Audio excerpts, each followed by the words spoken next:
coletivo de 5 pessoas falando sobre sexualidade e saúde. Ana Luísa Fanganiello, psicóloga, mestre em sexualidade feminina. Se permitir se erotizar, se permitir ter desejo, se permitir buscar coisas novas, outras fantasias, sair do padrãozinho. Bernardo Rai, médico psiquiatra, professor e trabalha com a saúde mental da população LGBTQI+.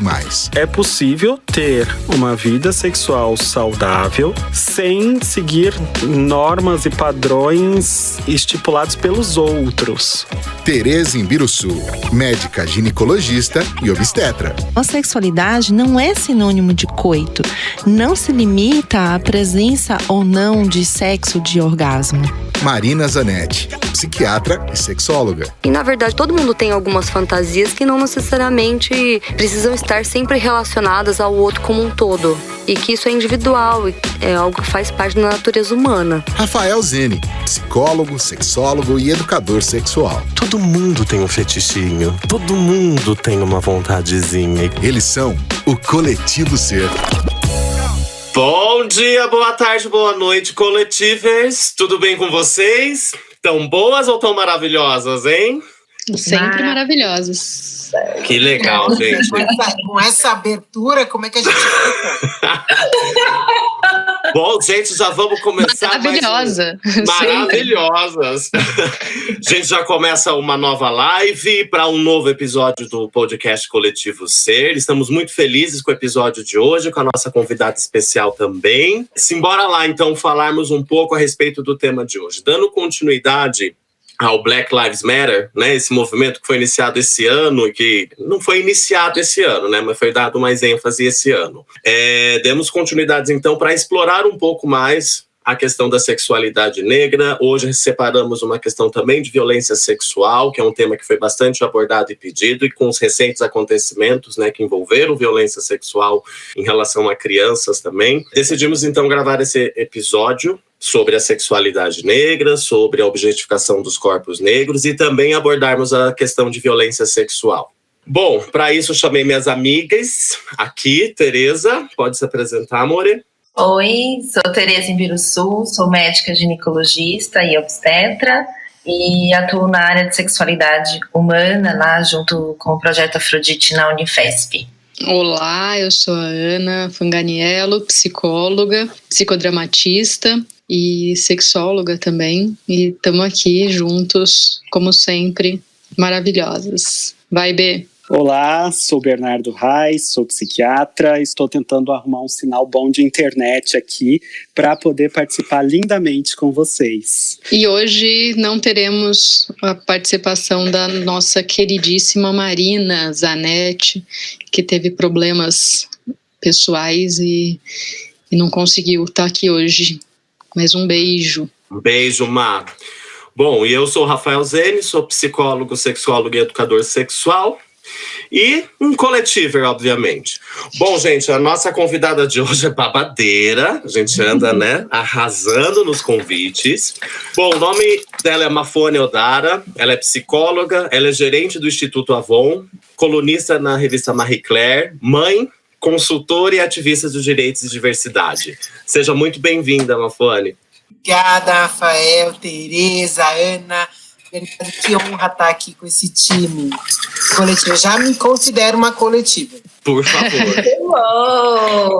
Bem-vinda. Bom, Mafone, o primeiro ponto que a gente queria abordar com você, e até por curiosidade, por ser um belíssimo e um lindo trabalho, é sobre o seu trabalho no Instituto Avon. Né, que eu sei que você tem bastante contato e parcerias associadas ao social, à diversidade, aos direitos da mulher e da pessoa negra também. Conta um pouquinho pra gente sobre o Instituto Avon e o trabalho que vocês desempenham por lá. Eu acho que para eu contar o que eu faço no Instituto, acho que vale a pena eu contar um pouquinho antes de como é que eu cheguei no Instituto. Arrasou. Eu tenho uma longa trajetória em direitos humanos, eu venho de uma família de ativistas, então... Aos 2 anos, eu fui morar num país em guerra. Meu pai foi convidado para uma missão da ONU para construir escolas em Luanda durante o período da descolonização. Então, meu pai, muito ativista, falou, não, é minha responsabilidade ajudar a reconstruir os países. E a minha mãe, tão ativista quanto ele, falou assim, por que não? Vamos todos. E aí fomos eu, minha mãe e o meu irmão, que tinha acabado de nascer. no meio de uma guerra civil. Então isso mostra um pouco de qual é a origem da minha história e o que me formou e moldou, enfim, os meus valores e os meus princípios. E por conta de toda essa história, hoje eu tenho 4 irmãos, né? Então nós somos com 2, eu tenho um irmão angolano que nasceu lá, e minha mãe voltou grávida da minha irmã e teve mais o meu irmão mais novo, tá? Então nós somos 5, uma família grande de 5. O meu pai trabalhou muitos anos no Ministério dos Direitos Humanos, da Justiça, na Secretaria de Direitos Humanos, inclusive ele foi o responsável pelo programa Brasil Sem Homofobia, no momento da construção. Então, assim, as discussões de direitos humanos, elas fazem parte da minha história. E hoje elas são a minha missão de vida, desde sempre. Eu comecei a trabalhar com a discussão de saúde quando eu tinha 15 anos. Eu fui trabalhar numa organização de mulheres, especialmente para olhar as questões de saúde das mulheres. E aí me chamava muito a atenção a questão das mulheres que sofriam aborto serem tratadas da forma com que elas eram tratadas dentro do sistema de saúde. E eu achava aquilo muito estranho, porque estava muito relacionado à ideia de que a legalização do aborto faria as mulheres fazerem aborto à torta e à direita. E, na verdade, não é assim que funciona, né? A escolha por fazer um aborto, ela é um trauma que é um trauma para a vida. Então, a forma com que a gente lida com essa questão, ela é muito desumanizada e ela traz ainda mais violências. Por conta disso, eu falei, bom, eu só tenho 2 opções na minha escolha profissional. Ou eu vou ser psicóloga, assim como o Rafael e a Ana. Eu sou uma admiradora de boas perguntas, então eu coleto boas perguntas, gosto muito, e eu acho que a psicologia é a ciência de fazer boas perguntas para poder ajudar as pessoas a encontrarem suas respostas. E boas histórias também, né? Porque a gente tá aqui escutando tuas histórias, já tá assim, né? Tipo, conta mais história. Não, é isso mesmo. E eu tenho uma das coisas que eu mais digo é que histórias mudam histórias. Então eu adoro contar história. Eu acho que a história ela é um jeito muito interessante de você conectar as pessoas, né? E aí eu ia ser médica. E por que eu queria ser médica? Porque a gente sabe que o sistema de saúde ele é muito desigual, inclusive no tratamento dos profissionais de saúde. E essa questão, os médicos acabam sendo o universo que é mais ouvido dentro da saúde. Eu falei assim, eu quero ser ouvido, eu quero mudar esse negócio, então eu quero ser médica. Então eu tinha essas 2 opções, mas como eu era a primeira filha, eu passei medicina, mas eu passei numa faculdade particular, e eu falei, eu não posso fazer isso com os meus pais, eu não venho de uma família rica. Eu falei, se eu estudar medicina, os meus irmãos não vão estudar. Então eu optei para psicologia e falei, bom, joga para o universo, né? E aí o universo se encarrega de resolver o seu processo. E aí foi isso que aconteceu, a medicina voltou para a minha vida, eu fui estudar no meu mestrado, eu fiz o mestrado em psicologia social, se a cor e o sexo dos médicos interferia na relação médico-paciente. Nesse processo, eu consegui... Tema para o nosso próximo, né? Aquele que você vai ser convidada.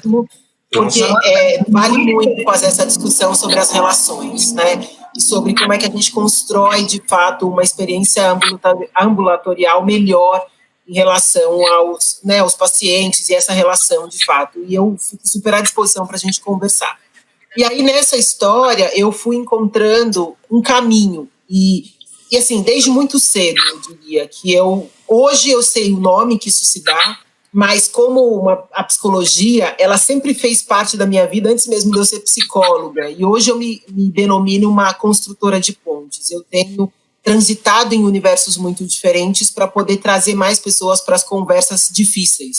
Então, hoje, a minha maior especialidade é promover encontros improváveis e fazer conversas difíceis. Nessa construção, os temas complexos que a gente tem, que estão muito relacionados à desigualdade, são as questões de raça, né, relações raciais, as relações de gênero, as relações de orientação sexual, identidade de gênero, nessas questões que são complexas, que não podem ser resolvidas com uma solução mágica, né, elas exigem processos maiores de aprofundamento.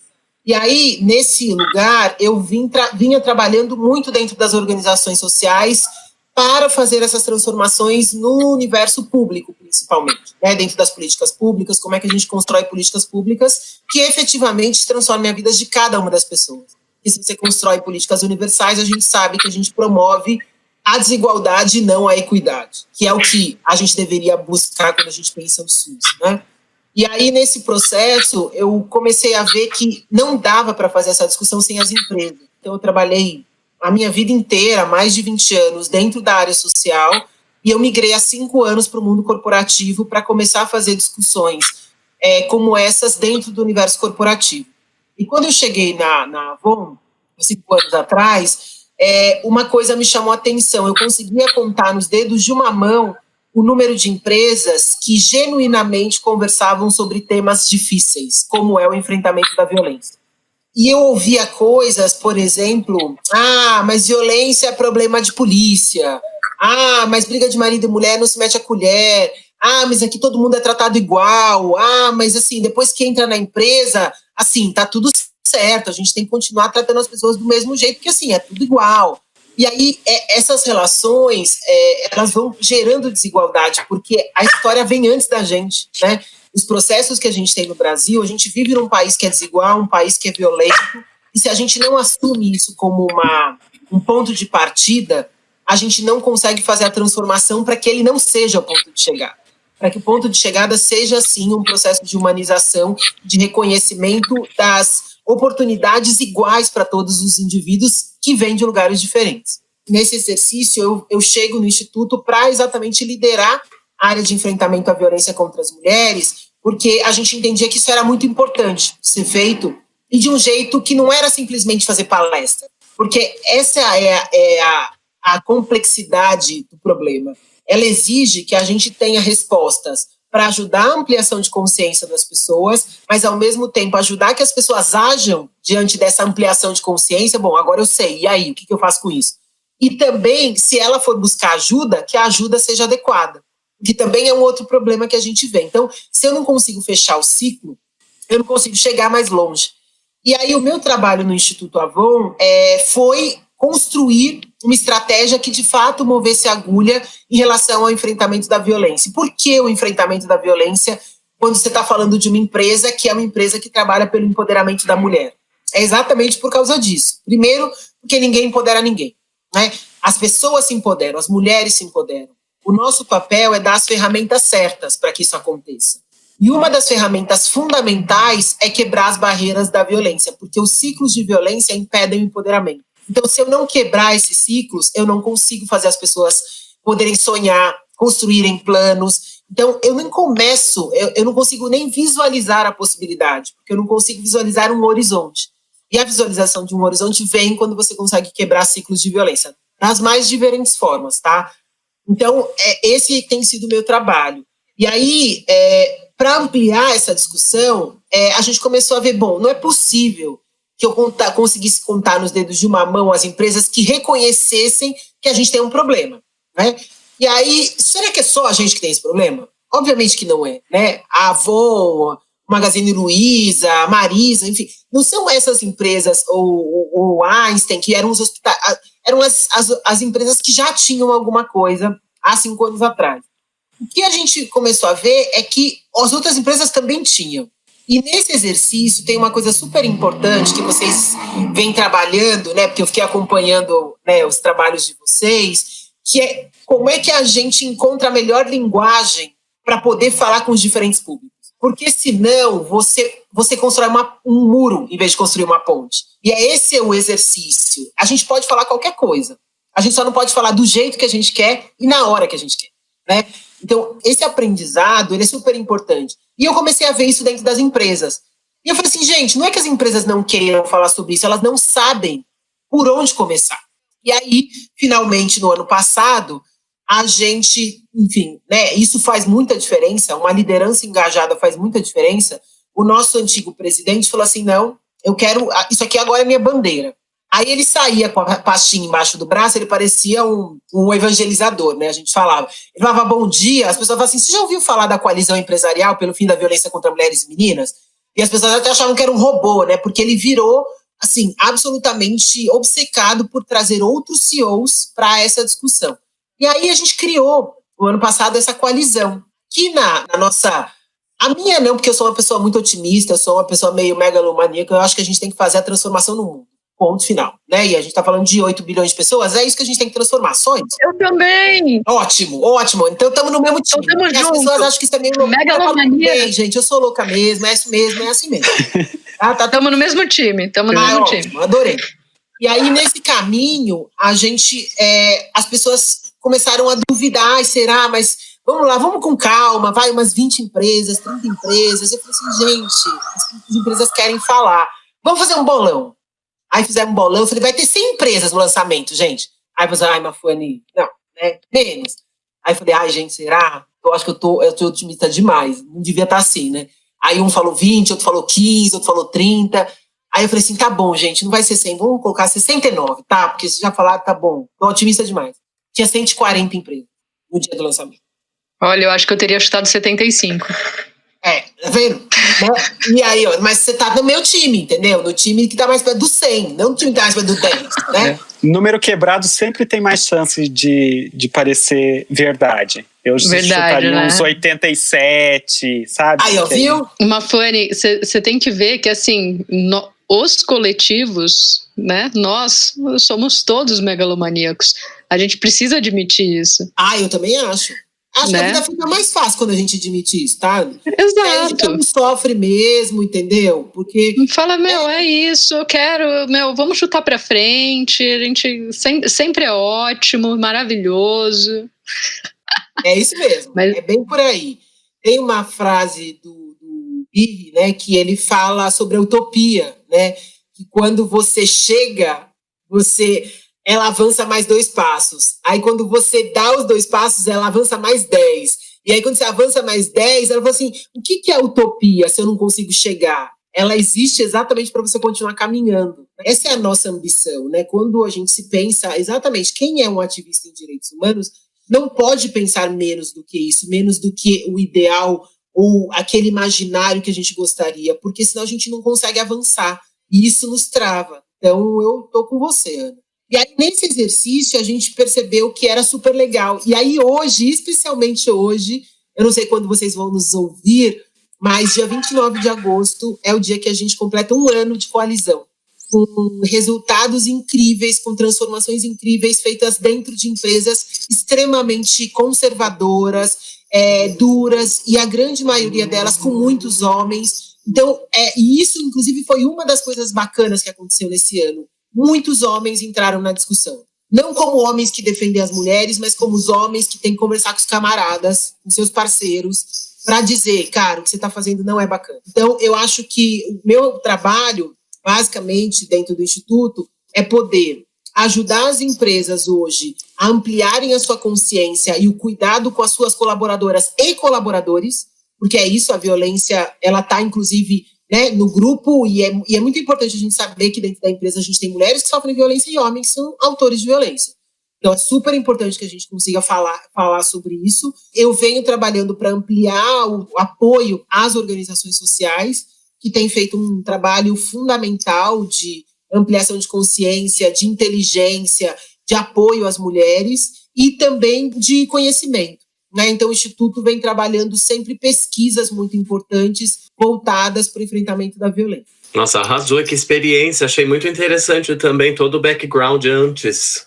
Essa experiência em Luanda deve ter sido incrível, né? Apesar das dificuldades que eu imagino. Quantos anos você ficou lá, Mafone? 4. 4 Tinha anos. 2 anos e voltei com 6. Mas é impressionante, Rafael, como quando você vive num país que não é o seu e você é muito nova... A minha memória é muito vívida, mas assim, muito. Eu lembro do rosto da minha professora, eu lembro dos meus colegas, eu lembro da minha escola, eu lembro da cor do carro, eu lembro do carro. Eu lembro que um ladrão tentou roubar, eu lembro da carteira que ele deixou dentro do carro quando ele tentou roubar. Eu lembro de coisas, de detalhes muito, muito precisos, assim, da experiência.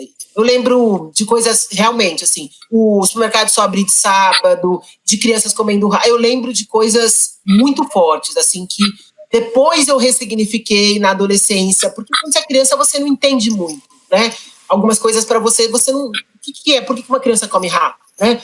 O que acontece? Que pobreza é essa? Como tudo vinha de fora, a água vinha de fora, né? A gente estava lá numa missão, então é outra realidade. Mas mesmo assim, é essa possibilidade, isso é uma coisa importante, porque a gente está no meio de uma guerra. Então, para mim, viver o que a gente está vivendo hoje, eu consigo lidar melhor... porque eu sei o que precisa ser feito, né? A sobrevivência no meio de um processo como esse que a gente está vivendo, ela depende da solidariedade e da colaboração. A sobrevivência depende da colaboração, sempre foi isso, para qualquer ativista. A gente sempre acreditou, mas é muito difícil explicar isso para as pessoas, porque o individualismo ele vem primeiro. Mas pra gente, assim, então eu falei, gente, eu sempre achei isso, é que agora vocês entenderam, né? Porque quem é que sobrevive? Não dá para uma classe média sobreviver o que a gente está vivendo sem que a gente pense no resto da população. Não dá para você, brancos, continuarem nesse processo de desigualdade se a gente não pensar na população negra. Não dá para a gente pensar como homens e não trazer as mulheres. Não dá para a gente construir a sociedade sem levar em consideração as diferentes identidades. Não dá. Não dá. Simplesmente, se a gente não tiver, se eu não conseguir aprender nada mais dentro dessa pandemia, a única coisa que você precisa aprender é que incoerência não cabe mais. Não é mais tolerada. Então, o exercício disso, e isso é uma coisa muito importante, e foi uma das coisas que mais aprendi. Então, eu não preciso não fazer por mim, mas eu não posso só fazer por mim. O processo da minha melhora e do meu cuidado, ele precisa se estender para o cuidado do outro. Esse é um processo de corresponsabilização. A transformação que a gente quer, ela exige essa corresponsabilização. E é isso que a gente não faz. É porque como a gente é muito ou isso ou aquilo, eu não consigo chegar nesse lugar. Era justamente isso que eu ia falar, que eu não sei se é do brasileiro, que a gente tem essa visão de ou totalmente individualista, ou sua vida não vale nada e você dedica ela altruísta, totalmente para o outro. É isso. Né?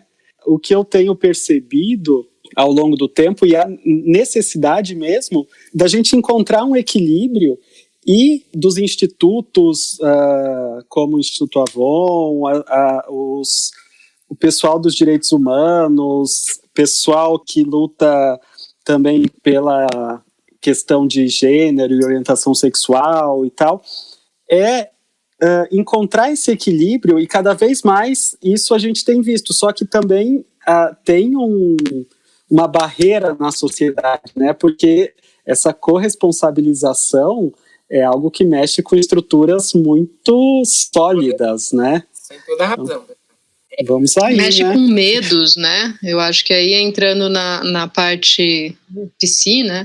Mexe com medos e com esse lugar do privilégio, como se eu tirasse o privilégio, tipo, eu tô te destruindo, e não é isso, né? Tipo, eu dar o direito para o outro não significa tirar o seu direito, significa dar o direito para o outro, né?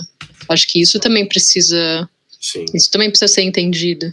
E o brasileiro tem, né, uma coisa mimada, eu sempre falo isso, nós somos um país que tem tanta violência, a gente mata como a guerra, mas nós nunca tivemos guerra, a gente não tem furacão, a gente não tem terremoto, eu costumo falar que o nosso problema é ser abençoado por Deus, né, porque não desenvolve manejos de coletividade, né, como a gente percebeu nas migrações japonesas, pós-guerra, alemãs, por que o Paraná, né, eu sou do Paraná, um lugar infelizmente muito racista, mas as comunidades europeias que lá se instalaram com a ideia de coletividade é porque veio com esse poder branco também vindo desde lá de trás. Por quê? Porque os caras entenderam que comportamento coletivo é importante para a sobrevivência. A gente não tem muito isso. A gente está discutindo se vai usar máscara.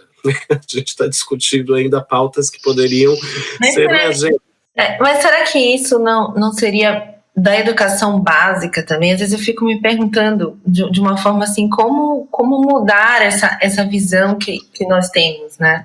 E aí, às vezes eu fico me lembrando das aulas que a gente tem nas escolas, o quanto que não se debate isso, o quanto que não se fala dessa violência, né? E a gente vê, por exemplo, a cada 12 minutos, né, no Brasil, uma mulher sofre violência. E dentro dessas mulheres que sofrem violência, a maioria são mulheres negras. O quanto que essas mulheres negras recebem quando se compara o salário, né, de outras pessoas, como que...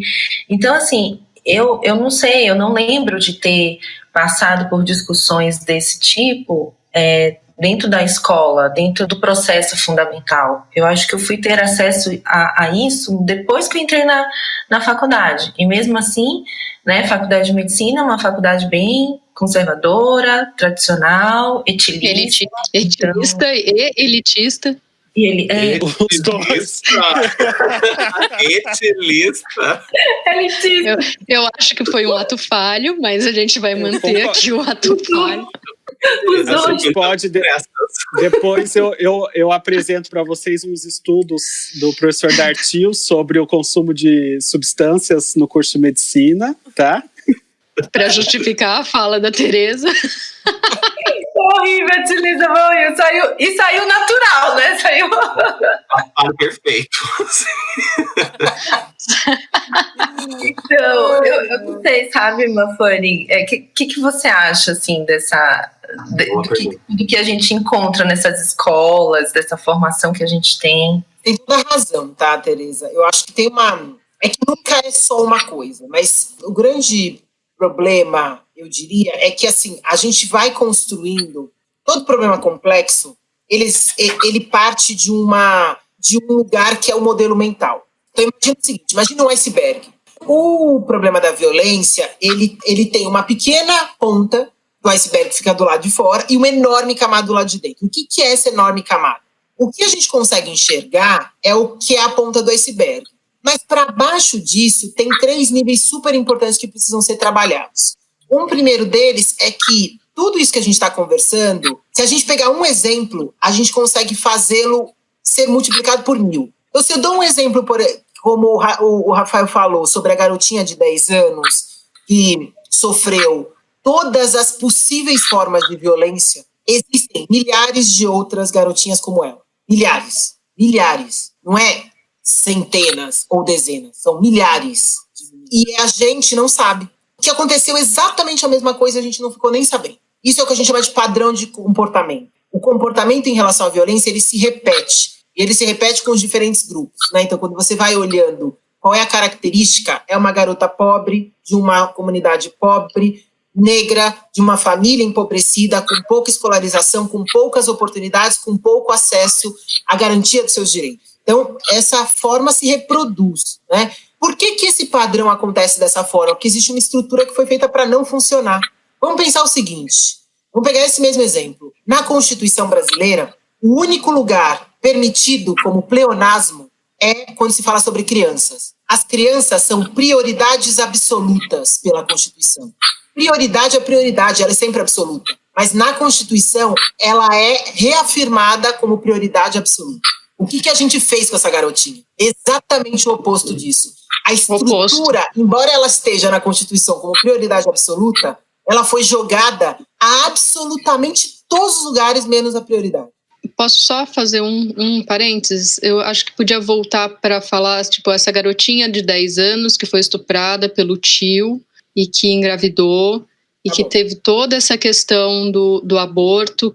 A justiça permitiu esse aborto, tentaram fazer no Espírito Santo, não conseguiram, tiveram que levar ela para o Recife, e no Recife, uma infeliz desumana daquela Sarah Winter colocou na internet o nome dela e o lugar que ela estava, e teve toda uma manifestação lá e toda uma questão dessa menina de 10 anos que sofreu vários tipos de violências, inclusive sexuais, né? Porque, tipo, todas as violências que ela sofreu.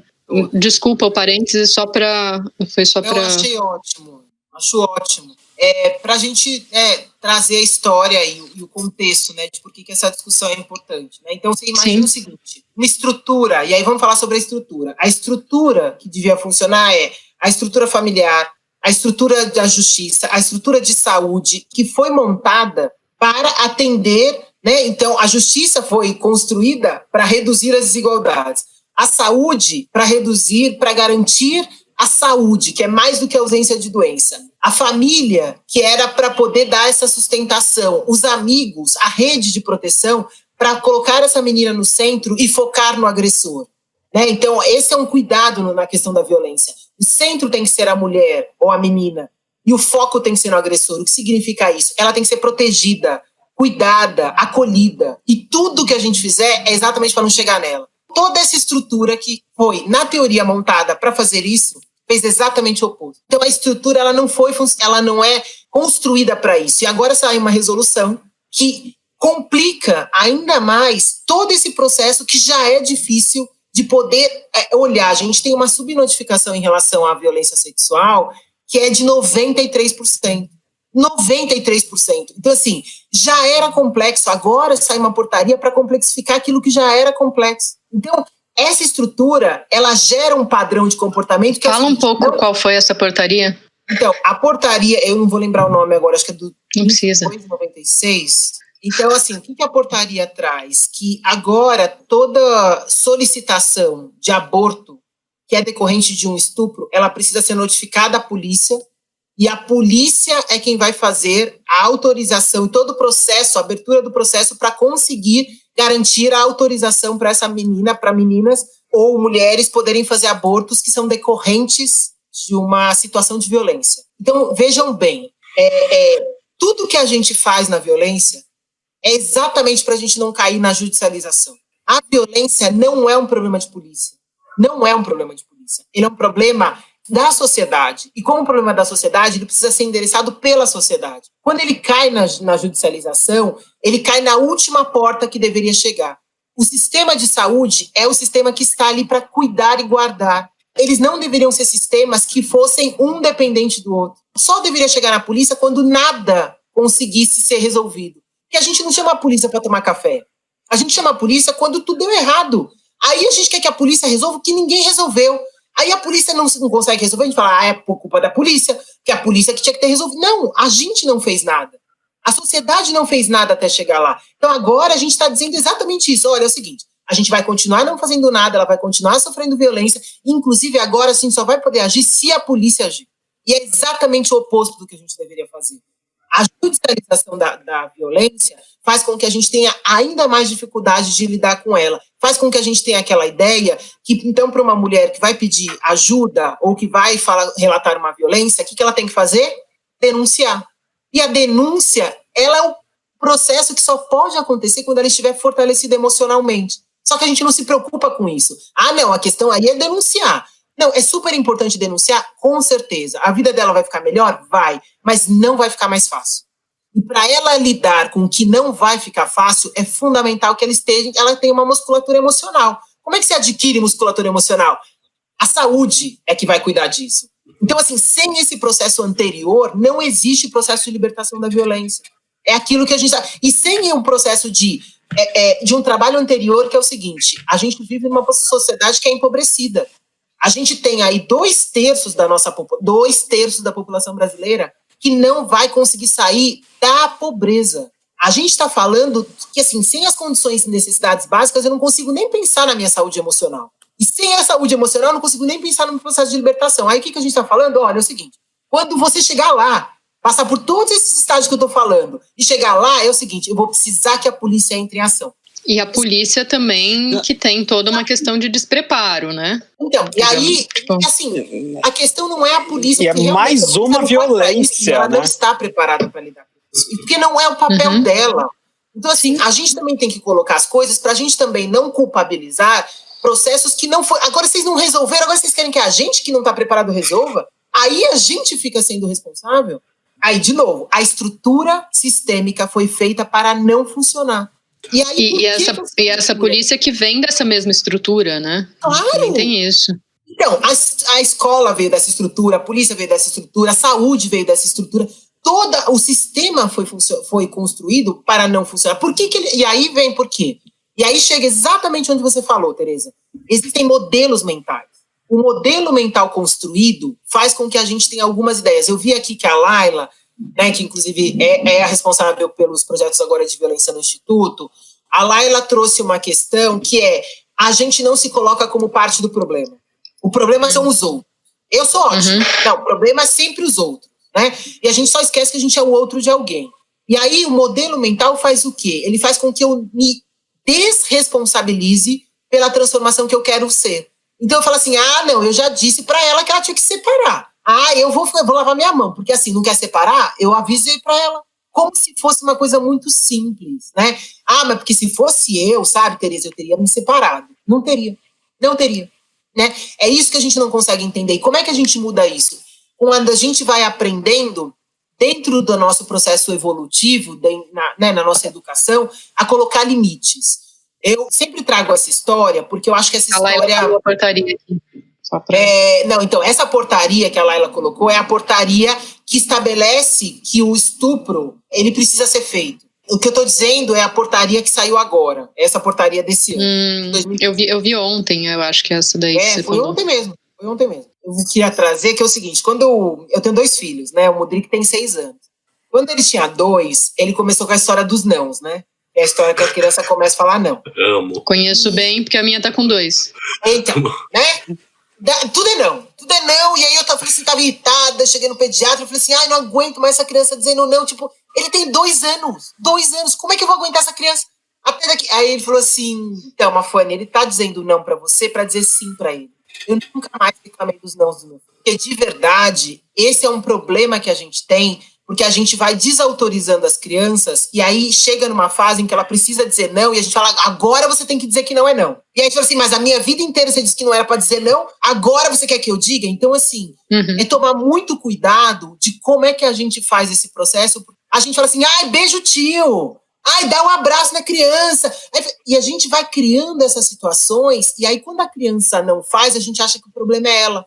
E na verdade o problema não é ela. O problema somos nós que queremos ser gentis mais do que a gente deveria ser, e isso cria uma dificuldade depois de dizer não e de colocar limites. Por que os relacionamentos abusivos acontecem? Por que as violências acontecem? Porque eu não consigo encontrar qual é o meu limite. Isso é uma coisa muito difícil. Então, poder falar sobre essas questões é muito importante. E reconhecer essas questões para os diferentes é muito difícil. Quando você está num grupo minorizado, né? Então, aí entrando na nossa discussão, que são as mulheres negras, você fica ainda mais vulnerável, frágil nessa história. Porque você não consegue se sentir pertencente, né? Quando vocês estão falando sobre sexualidade, a gente não está falando sobre a questão do sexo em si. A gente está falando sobre a possibilidade da existência. As mulheres negras, elas não podem existir como indivíduos. Eu sou um grupo. Eu faço parte de um grupo. Esses dias eu estava numa conversa, aí eu comecei a conversa dizendo, gente, cuidado, a gente não pode cair nas armadilhas de ser mais violentos ou tão violentos quanto a violência que a gente tenta combater. E uma das maiores violências é você culpar quem sofre a violência. Essa é uma das maiores violências. Eu comecei a minha fala dizendo isso. Acabei minha fala, primeira pergunta. Então, sabe o que eu queria saber? Que, assim, tem uns artistas, assim, tipo, jogadores, Pelé, Neymar, assim, são negros, e, assim, eles não fazem nada pelos negros. A minha resposta foi, está vendo? Olha só, como é difícil você não cair na armadilha de culpar quem mais sofre violência pela violência que ele está sofrendo. E aí, a pessoa falou assim, nossa, é verdade, né? Assim, por que você não trouxe esse exemplo para as pessoas que são parecidas com você? São pessoas brancas, escolarizadas, CEOs como você, que têm grana. Por que você não fala sobre essas pessoas que não fizeram nada, inclusive, para mudar a situação dentro da sua empresa? Se nós somos 54% da população, por que nós não somos 54% em todos os cargos da empresa? Por que as mulheres negras recebem 1/3 dos salários do que homens brancos fazendo as mesmas? Isso é uma canetada, isso é o seu poder. É sobre isso que a gente precisa falar. Como é que a gente usa a questão do privilégio que você falou, Ana, no começo? Porque o privilégio, ele sempre é visto como uma coisa ruim, né? A gente precisa mudar essa chave. Porque, assim, eu tenho privilégios. Eu tenho o privilégio de estar aqui com você e poder falar essas questões para outras pessoas. Isso é um privilégio. Com o privilégio vem a responsabilidade. Então, eu sou responsável pelas coisas que eu tenho que fazer. Quem tem privilégios também tem responsabilidades. Então, assuma a sua responsabilidade. Que bom que você pode fazer uma transformação ainda mais poderosa. Faça. Use o seu privilégio. Não é ruim ter privilégios. É só ruim quando você não entende que para você se dar bem, é muito importante que você ajude outras pessoas a também se dar bem. Não tem nada de errado em você ganhar dinheiro. Não tem nada de errado em você ser rico. Não tem nada de errado em você ser branco, você ser homem. Nada disso. Não tem nada de errado nisso. Então é essa a questão. A questão é o que você faz com isso. É isso que você falou. A questão do privilégio e o que a gente faz com ele. Né? Porque é exatamente esse lugar do vamos construir uma coisa melhor, porque várias coisas que você falou, eu fiquei pensando aqui, várias coisas, estou tipo sambando dentro da minha cabeça. Uma coisa é, vamos construir uma coisa melhor, porque o que temos agora não deu certo. A outra coisa foi, quando estava começando a vislumbrar uma melhora, vem uma questão né, o que a Tereza falou, né, nas escolas e tal, a gente estava vislumbrando uma melhora, vem esse lugar do medo e aí vem escola sem partido, vem, enfim, essa eleição desastrosa, para não falar outra coisa, vem uma chuva, não sei nem o que falar. Enfim, isso também é triste. Começa, aí a gente tem que recomeçar, e aí a gente recomeça. A gente tem que reensinar as pessoas olha, somos seres sociais, olha, ser humanista não quer dizer que eu quero que você, sofra, eu quero que todo mundo fique bem. Essa coisa do privilégio, eu sempre pensei isso, né, de que se existe, vamos saber aproveitá-lo. Para mim o privilégio pode ser estendido, né, se eu tenho o privilégio do branco, vou tentar estender aquele para um negro colocar, falar a sua verdade, falar a sua experiência. Se eu tenho um privilégio hétero, eu concordo com isso, que a gente não tem que ter vergonha, a gente tem que ter responsabilidade, né, no fundo, se a gente ressignificasse esse olhar de que, sim, desde lá de trás a coisa já veio errada, né? E o lugar que a gente encontra hoje, inclusive de poder, que é isso, o Bernardo sempre faz, é que ele fala, ele caiu agora, mas ele fala que minorias não tem a ver com número, tem a ver com poder. Tem a ver com poder. Por que é uma minoria negra, sendo que os números de IBGE mostram várias pessoas? Eu voltei. Né? Voltou. Bem-vindo. Obrigado. Eu só queria fazer um adendo, gente. Laila, beijo. A gente sabe que a senhora é coletíver, viu? Ela beijo, sempre Laila. Um beijão, Laila. Beijo. E sobre essa parte da violência que vocês chegam a receber denúncias diretas, Mafone, assim, pelo Instituto? Eu acho que deve ser uma das partes mais difíceis também, porque humaniza. Tô apanhando, tá acontecendo isso, tô sendo violentada. Vocês recebem esses tipos de relatos também? Sim, sempre. Porque, assim, dentro da Avon a gente tem uma política, né? Então a gente recebe isso das nossas funcionárias e a gente recebe também de fora. E agora, durante a quarentena, a gente criou um programa específico para isso, né? Porque é isso, a crise, ela faz com que a gente tenha que criar novas estratégias para poder lidar com o problema antigo. É isso que a crise traz. Ela traz uma aceleração, ela traz uma coletividade, a importância do coletivo e do colaborativo, porque 1 mais 1 tem que dar 3, assim, senão a gente não consegue sair desse processo. Sim. E ela traz um processo de inovação, porque você precisa inovar. O jeito antigo não funciona mais, simplesmente assim. Então você tem que criar novas formas. E aí a gente criou, dentro do programa Você Não Está Sozinha, uma amiga virtual que ajuda as mulheres a pedirem ajuda e consegue conectá-la aos diferentes tipos de recursos que ela pode precisar nesse momento. Porque é exatamente isso. O primeiro passo para você sair de um ciclo de violência é pedir ajuda. Eu preciso de ajuda. E aí, no pedido de ajuda, a gente vai entendendo. Por quê? Porque nem sempre sair de casa é o mais seguro naquele momento. Nem sempre denunciar é a melhor forma para esse momento. Às vezes ela precisa sair de casa para ir pedir ajuda ou para ir para um hospital. E aí a gente pode ajudá-la, por exemplo, com uma corrida do Uber. Se ela precisa ficar fora de casa e não tem para onde ir, a gente fez uma parceria com a Accor, então ela pode ir para os hotéis em 133 cidades brasileiras. Se ela precisa saber quais são os recursos e serviços próximos da casa dela, UBS, hospitais, delegacias, centros de referência, o que tem perto dela da rede de proteção, a gente pode ajudar mapeando isso pelo Brasil, a gente pode ajudar com apoio financeiro. Se ela precisar, por exemplo, de cesta básica, porque ela está com insegurança alimentar, porque é isso que eu falei, a população empobreceu. As mulheres, 40% mais mulheres saíram do mercado de trabalho do que os homens, né? Então, só entre março e abril foram 12 milhões, 7 milhões de mulheres, 5 milhões de homens. E a maior parte delas, o quê? Mulheres negras, né? As mulheres negras estão nos piores índices de todos os determinantes sociais. Então, sim, a gente recebe. E o pior de tudo, Rafael, é que, infelizmente, a gente deu muitos passos atrás, porque todo o exercício que a gente vem fazendo na violência é poder ajudar e alertar para não chegar na violência extrema. Porque a gente sabe que a primeira violência que se instaura é a violência psicológica. Então, uma vez aprisionado psicologicamente, é muito mais difícil sair. Então, a gente precisa falar muito sobre a violência psicológica, que é aquela que humilha, que te insulta, que te ameaça. Cada vez que a mulher passa por ciclos dessa violência, ela vai ficando cada vez mais frágil. E aí ela adquire o que a gente chama de síndrome do desamparo aprendido, e ela aprende que ela não consegue. Por isso que as pessoas não conseguem entender isso. Por que uma mulher não sai de um ciclo de violência? Ela aprende isso. Porque para ela pedir ajuda demora em média 6 anos. Você imagina 6 anos passando por uma situação de violência psicológica? É isso. Assim, ela tá tão fragilizada que ela não consegue fazer esse processo. Ela não consegue dar esse primeiro passo. Então, às vezes, não consegue ver, né, uma luz no fim do túnel. Não consegue ver o que pode ser feito. Exato, ela não consegue ver aquilo que eu disse, a luz no fim do túnel. Por quê? Porque ela está dependente economicamente, emocionalmente. Então, assim, como que eu faço? Eu não consigo, assim, eu dependo dessa pessoa. Depende por quê? Porque a gente também formula aqueles modelos. Eu achei minha cara metade, ele é o homem. Eu falo assim, cara metade? Ninguém é metade, gente. Né? O Bernardo tá aqui, né? Nosso psiquiatra, pelo amor de Deus, ajuda as pessoas a entender que ninguém é metade. Essa ideia, ela é muito destruidora, né?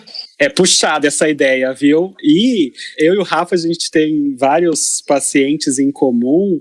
Assim, não importa a classe social, não importa assim, todo mundo está sujeito à violência, todo mundo está sujeito a esse condicionamento. Realmente tem esse lance, a gente já discutiu com a Ana Canosa, né, sobre a questão dos contos de fada e tal.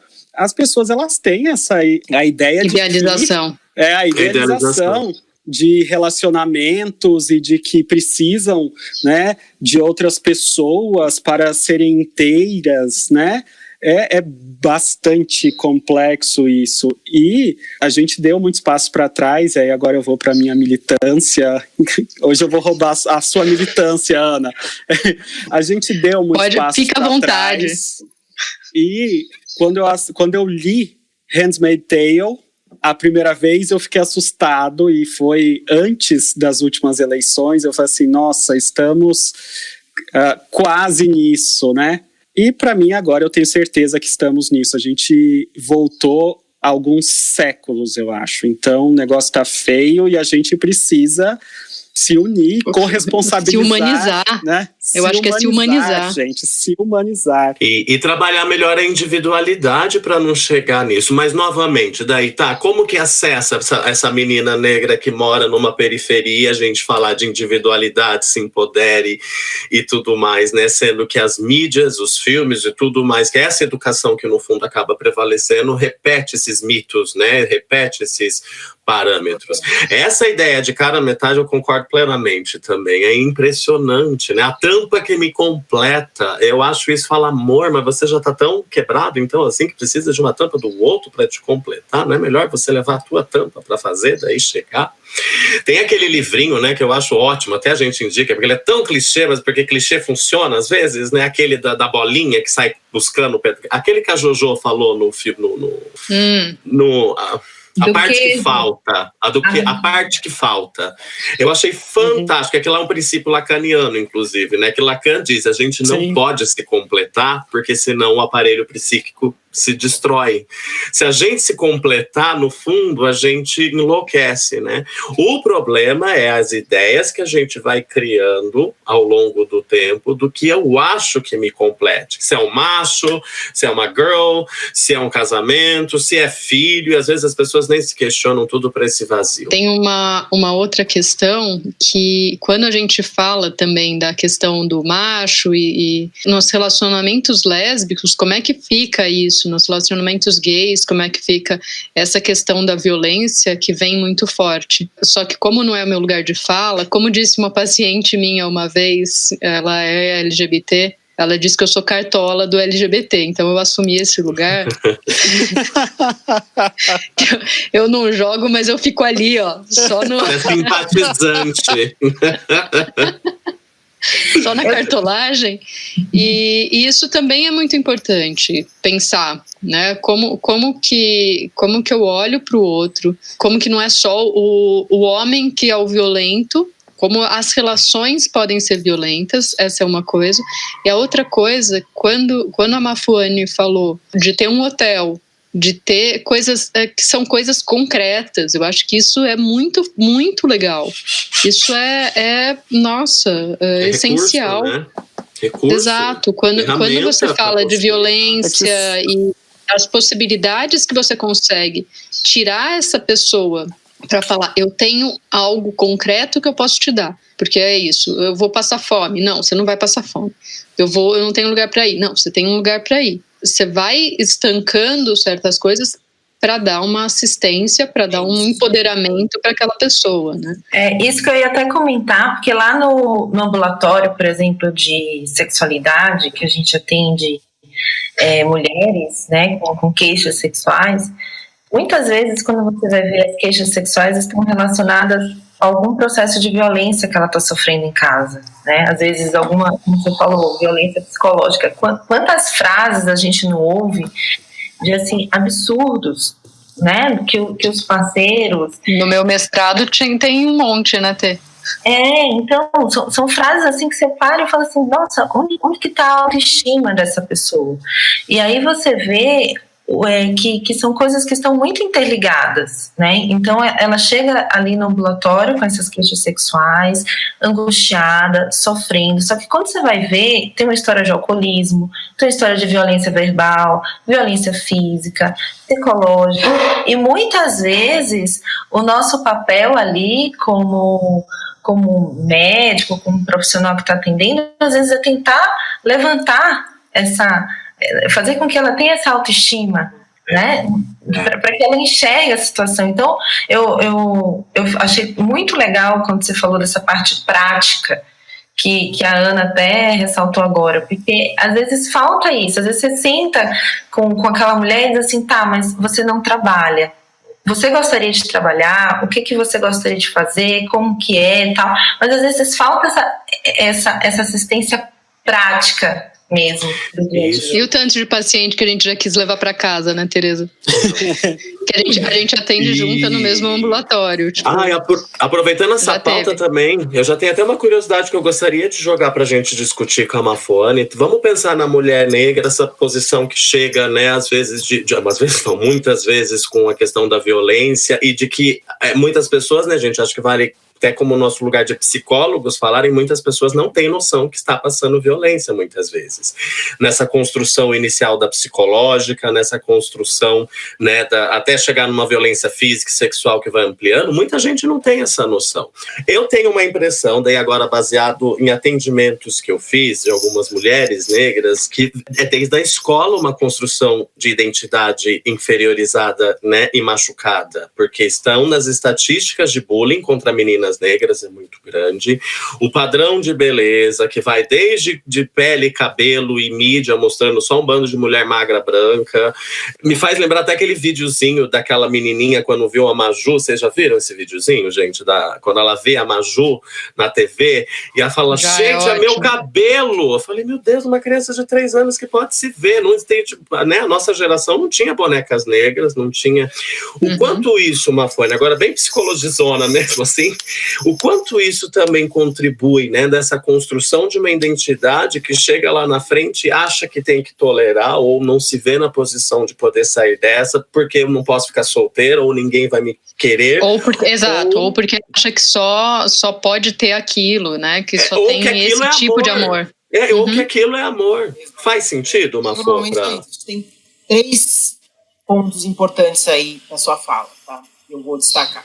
O primeiro deles é entender o seguinte: pessoas brancas e pessoas negras, elas estão dentro da mesma sociedade.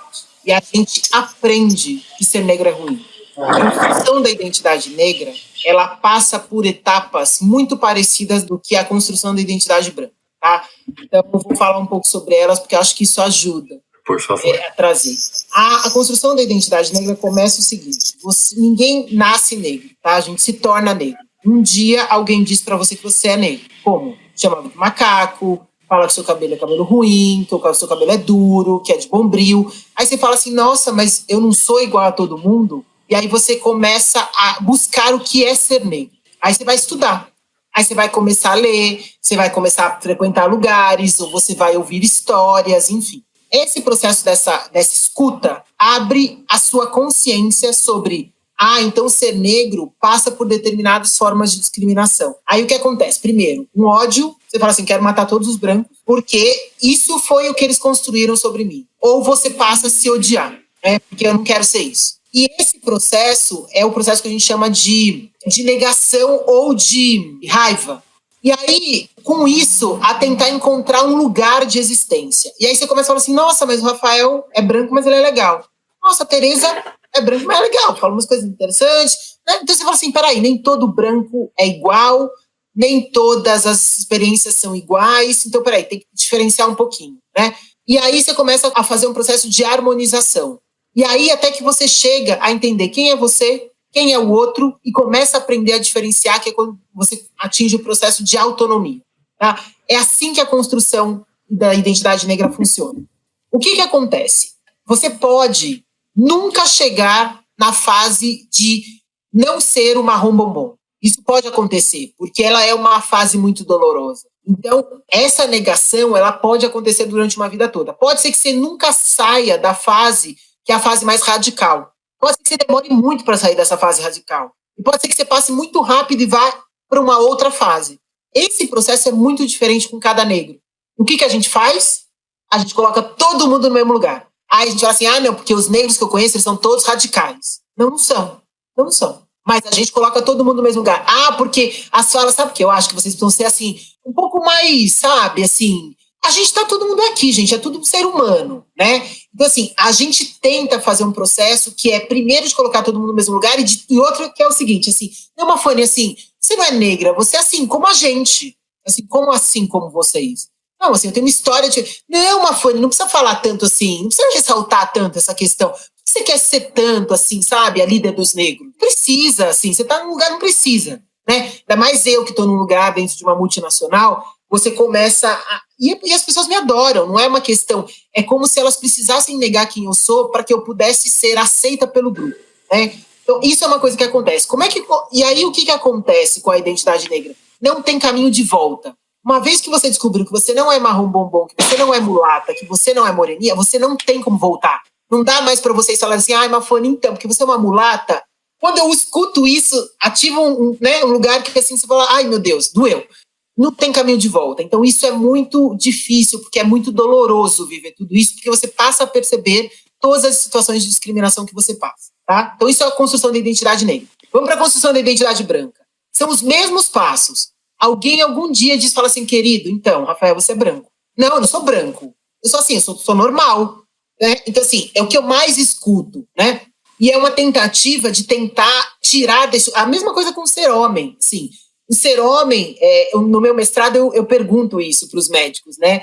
E as respostas que mais apareceram é ser normal e ser homem é não ser mulher. Inclusive dos ginecologistas, é muito interessante. Depois vou adorar, Tereza, se você puder ler e me contar o que você achou, né? Você e o Bernardo, vai ser ótimo. Não entrevistei nenhum psiquiatra. Vamos lá, Lê. Eu quero. Fala assim, é não sentar para fazer xixi, é não menstruar, é não ter TPM. Isso é ser homem. Então, assim, é difícil formatar essa ideia do que é ser homem, né? Então, essa construção, e na construção da identidade branca, passa por isso, passa por você tentar dizer assim, eu não sou negro. E aí tinha uma coisa assim, não é que eu tenho privilégio, é que assim... Eu nunca fui perseguido por nenhum policial, nunca fui parado, ninguém nunca questionou. Mas isso não é privilégio, isso é tipo um direito. Assim, mas se só você tem, então isso não é um direito, né? Então, assim, mas essa é um pouco da dificuldade de lidar. E aí a construção, qual que é a diferença entre a construção da identidade branca e identidade negra? Você pode voltar atrás quando você quiser. Porque brancos e homens não precisam se pensar nesse lugar. Eles podem simplesmente falar assim, eu não quero pensar sobre isso, eu vou continuar vivendo a minha vida. A escolha de fazer esse caminho, ela é muito dura, porque você vai ser questionado por brancos e questionado por negros. A Lia Weiner, que é quem discute branquitude, que é a construção da identidade branca, ela vai dizendo que é muito difícil porque você tem que lutar diariamente com tudo que você aprendeu e é como se você tivesse que lutar contra você mesmo. Então, essa luta, ela é uma luta muito desgastante e que se você não estiver emocionalmente preparado e realmente comprometido com a transformação, você não faz. Assim como héteros também não fazem. Assim, não, eu até tenho um amigo hétero. Até eu sou uma pessoa legal, porque eu tenho uma... E aí você fica tentando se colocar na posição do outro para dizer que você é uma pessoa legal. Porque dói ouvir isso, dói lidar com essas questões. Então, essa construção, então acho que esse é um ponto importante do que você trouxe. Outro, Rafa, é que pensar na questão da construção e do fortalecimento das mulheres negras passa por a gente reconhecer um lugar e não é dar voz, e não é... porque isso também é outra questão, essa história do empoderamento. Por isso que eu tomo muito cuidado com a história do empoderamento, porque assim, ninguém empodera, assim como ninguém dá voz. Eu sempre tive a minha voz e vou continuar tendo. A grande questão é, quando é que a gente abre espaço para que essas vozes sejam ouvidas de verdade? O privilégio é a possibilidade de você equalizar e melhorar as relações e elevar a conversa. Porque é o seguinte, quando uma mulher entra na política, isso melhora a mulher. Quando muitas mulheres entram na política, isso melhora a política. Quando um negro entra numa multinacional, isso melhora a condição dela. Mas quanto muito mais mulheres entram em multinacionais, em cargos de decisão, isso melhora a vida de todas as pessoas. Então, essa mudança, ela só pode ser feita porque aí quando você traz a diversidade, você traz os pontos cegos. E aí eu vou encerrar nessa parte, porque assim, tem um livro que eu gosto muito, eu sempre falo dele, porque ele ajuda a gente a se colocar nessa discussão, né?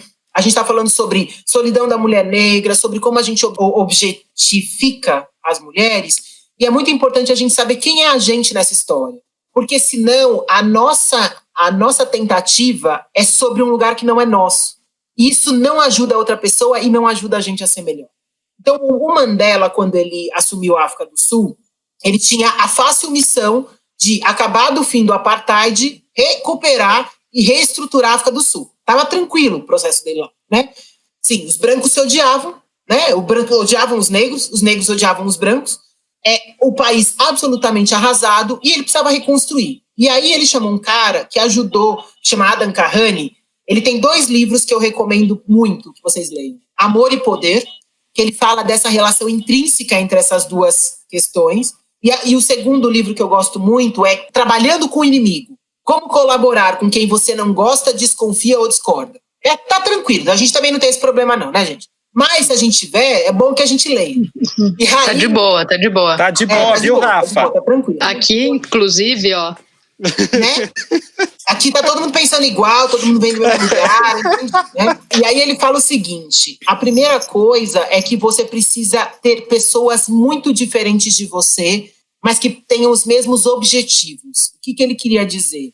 Todo mundo precisa olhar para o mesmo lugar. Pode ser que eu faça o caminho por uma trajetória ou por uma estrada diferente da sua, mas a gente tem que olhar para o mesmo lugar. E tudo bem a gente fazer, sabe por quê? Porque você vai ver algumas pedras que eu não estou vendo, porque a sua estrada é mais reta e a minha é mais curva, e que aí você fala assim, olha, ali na frente, quando você chegar, tal coisa vai acontecer. Então, esteja preparado para isso. Assim como eu, exatamente por estar nesses outros caminhos, consigo ver belezas que você não consegue. Olha, quando você passar por... Eu sei que você vai passar rápido, mas presta atenção em tal coisa. Que essa coisa pode ser a chave para transformar. Enfim, né? Os nossos pontos cegos são o que o outro consegue ver. E a gente consegue ver o ponto cego de outras pessoas. Então, essa é a beleza da diversidade. Dá muito mais trabalho? Com certeza.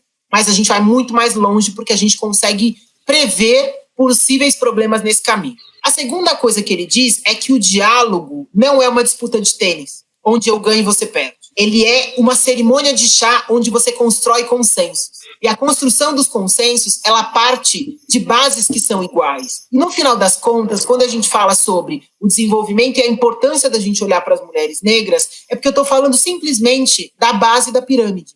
Não existe desenvolvimento sem a base, não existe. Então, assim, se eu não subir essa base, se eu não melhorar essas condições, se eu não tiver no meu trabalho cuidado de é uma mulher negra que chega, eu preciso lembrar, para ela chegar aqui, ela teve muito, mas muito mais dificuldades para chegar. Ela não chegou simplesmente. Para chegar lá é muito mais difícil. Então, cuidemos dessas mulheres, cuidemos da nossa forma, cuidemos do que ela fala, cuidemos da violência que às vezes ela traz na fala dela, e que é muito fácil a gente falar assim, não quero atender ela porque ela é muito violenta. A gente só esqueceu que a vida inteira ela sofreu isso. E essa é a única forma dela conseguir reagir. E a terceira coisa que ele traz é o seguinte, a gente tem que entrar em jogo. O que é entrar em jogo? Normalmente a gente diz que se eu sou parte do problema, então eu tenho que ser parte da solução. E ele fala, não é isso. Se eu não sou parte do problema, eu não serei parte da solução. Todos nós somos parte do problema. Se eu não me colocar como parte do problema, eu não vou conseguir fazer essa transformação. Eu preciso entender quem sou eu nessa história. E para eu entender, é muito importante entender o conceito da empatia. Porque o conceito de empatia, que eu venho trabalhando e tentando trazer o máximo de reflexão sobre isso, é de que ele é mais do que a nossa possibilidade de estar no lugar do outro. Porque primeiro que isso não é possível, tá? Doutor Estranho, pega lá, ele sai do corpo e entra no corpo da outra pessoa. Não é a mesma coisa. Eu não sou outra pessoa. Mesmo que eu tenha vivido as mesmas experiências, eu não sou a outra pessoa, porque eu sou outra pessoa. É tão simples isso. Eu fico muito incomodada quando as pessoas falam assim, nossa, morreu alguém na sua família, ai, sinto muito. Sente o quê? O que você sente? Você não sente nada. Não, assim, o sentimento não é seu, mas você fala por quê? Porque eu quero ficar melhor. Eu quero ficar melhor, eu falo isso para outra pessoa. Mas é sobre você ou é sobre outra pessoa? Né? É sobre quem? Quem é que é o centro dessa história? E aí, na empatia, é muito importante que você se coloque no seu lugar. Quem é você nessa história? O que você, do seu lugar, pode fazer isso? Então, assim, eu sou um médico dentro de um sistema de saúde. Qual é o meu papel? Eu sou homem dentro de um processo de um país que privilegia homens. Eu sou branco, eu sou negro. Que lugar eu ocupo? Como que eu posso fazer essa transformação na vida da outra pessoa desse lugar? Não é dizendo assim, ai, não, porque eu acho que as mulheres, elas deviam lutar pelo direito delas. Ah, porque sabe que eu acho que os negros, as mulheres negras, elas precisam desenvolver a autoestima delas. Deixa que a gente faz isso. As mulheres negras se resolvem. A gente se resolve entre a gente. Pode deixar. Cuide aí para não atrapalhar, porque esse é o problema, né? O problema não é a gente ficar correndo e tentando resolver. É que, assim, a gente é atrapalhado o tempo inteiro, né? Por esses processos. Então, assim, cuida aí. Fala assim, camarada, segura a onda aí, que agora é uma mulher que vai falar. Segura a onda. Não, agora não é sua vez. A gente já entendeu quando ela falou. Não precisa você repetir, né? Então, assim, como é que a gente vai... olhando e falando assim, gente, a gente está olhando, quem é que são as pessoas que estão dentro do nosso conselho? Quem são as pessoas que trabalham junto com a gente? Quem são as pessoas que fazem parte? Porque, assim, sem a diversidade não dá para chegar lá, né? E aí a gente vai falar, bom, solidão da mulher negra. Por que as mulheres negras ficam? Porque, assim, a gente tem uma ideia sobre uma força, né, da mulher negra, que eu acho, ai, não, Mafone, eu acho você tão guerreira, que, assim, sabe, eu acho que você lutou tanto. Eu acho isso horroroso. Porque, assim, eu não preciso disso, eu quero só viver. Posso? Só passar o final de semana quietinha, sendo assim, sabe? Não preciso disso, mas não tem jeito. Gente, arrasou, hein? Que parabéns. Nossa, que bela reflexão. São coisas assim, nossa, arrasou. Incríveis. Esmudeci. Eu cheguei a anotar, tá? Várias coisas. Eu ia mesmo, porque eu tinha só assim, ó. Tchá. Eu anotei os livros também.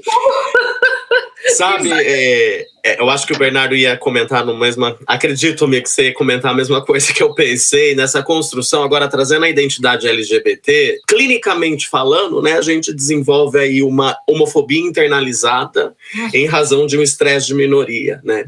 E o quanto isso, na nossa construção de identidade, de como homens gays, como, né, e ainda que a gente tenha o privilégio branco nessa história, porque senão seria muito mais difícil, né, essa coisa, o Bernardo sempre fala da soma das minorias, né, que dizer, se eu sou um homem gay, negro, é muito diferente se eu ser um homem gay, branco, é muito diferente, enfim.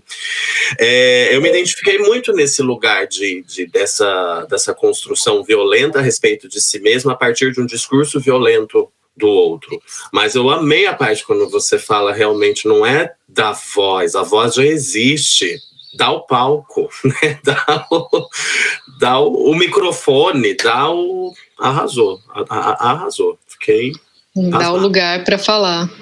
Não é? Não, e ouvindo você falar, eu sou médica do Hospital Pérola Byton, né? E lá tem uma emergência, a gente presta assistência, né, às vítimas de violência sexual.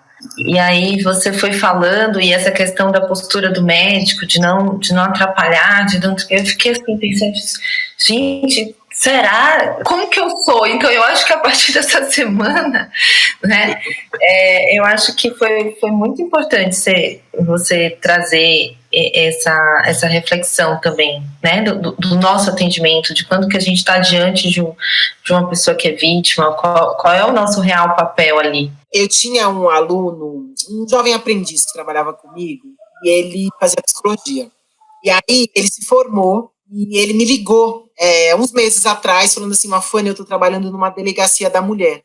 E pela primeira vez eu atendi um estupro. Eu fiquei muito tocado, mas eu lembrei exatamente isso que você falou. Eu falei assim, eu lembrei do que você me falou sobre ser homem. Então, quando eu comecei o atendimento com ela, a primeira coisa que eu disse para ela foi, olha, eu sou homem, eu sei o que eu suscito em você, eu tô aqui com tanto medo quanto você, mas completamente disponível para o que você precisar, para dar forma com que você precisar. Porque eu sei que não é fácil estar na frente de outro homem depois do que você viveu.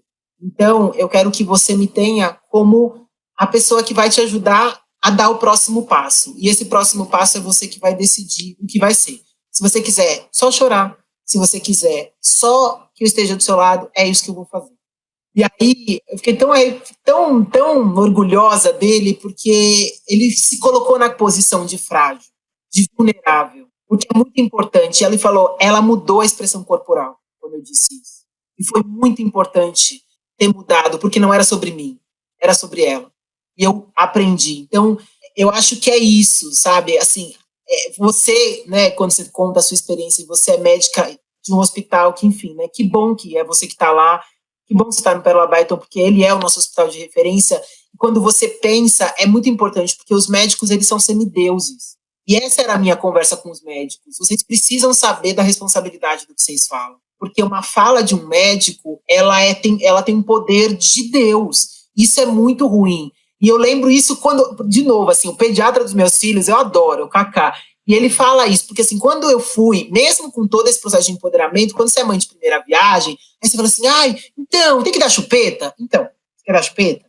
Então, mas quando é que eu começo a dar comida? Então, quando que você quer dar comida? Não, então, mas assim, e o leite? Então, assim, até quando você quer amamentar? Eu falei assim, mas eu sou a psicóloga, você é o médico, você tem que dar mais respostas. Aí ele falou assim, não, eu tenho que te devolver aquilo que sempre foi seu, a autonomia de decidir o que é melhor para o seu filho. Não sou eu que tenho que te dizer. E esse processo é um processo que a gente também deixa de aprender. E foi muito importante, porque ele foi muito nesse processo. E eu parei, aí você vai nas consultas. Para que você vai no pediatra? Para você, né? Não é para o seu filho. Porque o seu filho tá ótimo, né? Tá comendo, tá dormindo, tá brincando. Então, assim, é isso. Você vai lá para chorar as suas pitangas, para dizer o quanto você é uma mãe péssima, quanto você não consegue dar.